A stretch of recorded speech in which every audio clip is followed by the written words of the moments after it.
Why college athletes should get paid? Have you ever wondered how much college athletes get paid? Well, so have I, and I found out something very interesting. You know how like going to a four-year college can be expensive with the dorms and the books? It can all really add up to very expensive things. I remember one time I had a teacher that told me that she got recruited to go play college volleyball, but they couldn't offer her a scholarship and they could only offer her a spot on the team guaranteed. She ended up declining the opportunity because going to that college was going to be too expensive for her, and she didn't want to be a full-time student athlete and also have a part-time job. I know a lot of students have given up the opportunity of playing college ball and going pro because they're afraid of not being able to go pro and end up graduating that college with a ton of debt and not having the degree that they want.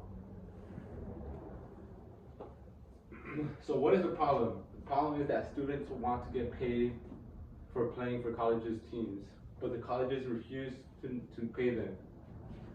And this causes a lot of athletes to get injured because they buy cheap foods and because they cannot afford to buy healthy foods that give them all the nutrition that they need. And when they get jobs, they're more prone to injuries because a lot of jobs may require them to do heavy lifting, and that can strain a muscle, or they can pull a muscle or something. So how did we get here? The NCAA thought that by just giving scholarships to students that would be enough for the students, but not all students get full scholarships. Some get half a years, so others get different, but not all students get a full ride.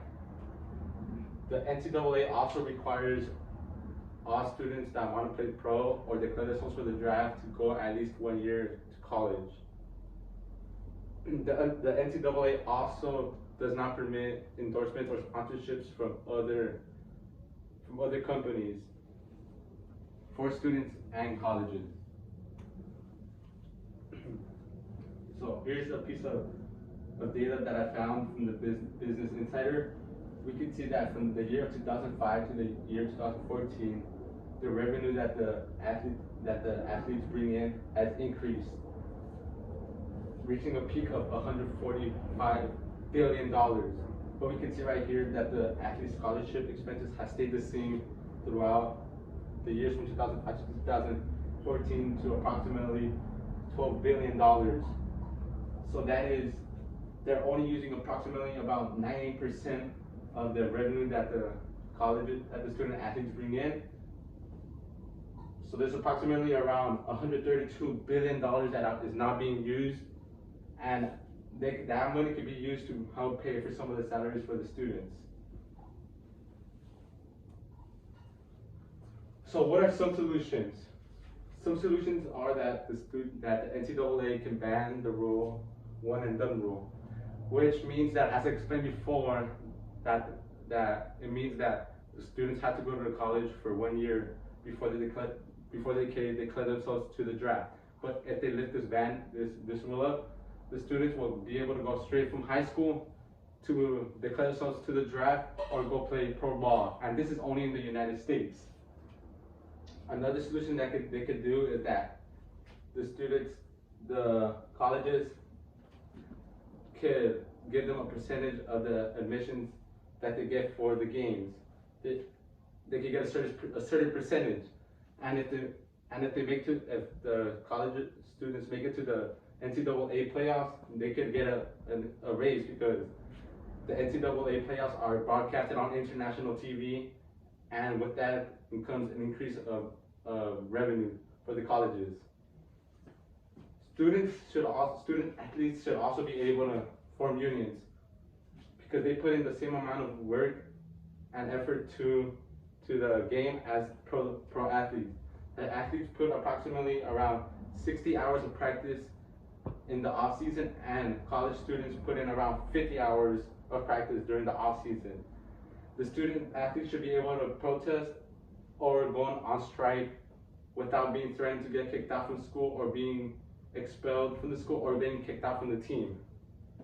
And once they have this guaranteed salary, the students will feel more safe because they'll have that monthly income and they'll have that security and feel more safe because they'll know they have a place to sleep and a place where they're receiving that money, and they'll be able to buy healthier foods and stay more in fit and shape, and they won't have to work, and they'll be able to focus that energy into studying and into their practices, and this will boost up their esteem and their confidence during the games, and they'll be able to perform better in court and on in-school tests. So how do we execute this plan? Oh, we can see here another piece of data that I found from CNBC Sports, that the NCAA, all sports make more money than the NFL and the NBA. And that's because the players, they don't even pay their players any salary. We see how absurd the NFL and the NBA pay their players with that absurd amount of money. And I'm not saying that they have to pay them that absurd amount of money. I'm just saying that they have to pay them at least some money so they can get through the year. Like, they can even pay them the minimum wage, and they'll be fine throughout the whole year. The NCAA can also let students get endorsements from other companies. Some colleges allow their students to get endorsements by their name and let them do their own merchandise and sell their own merchandise, and they're able to do social media promotions.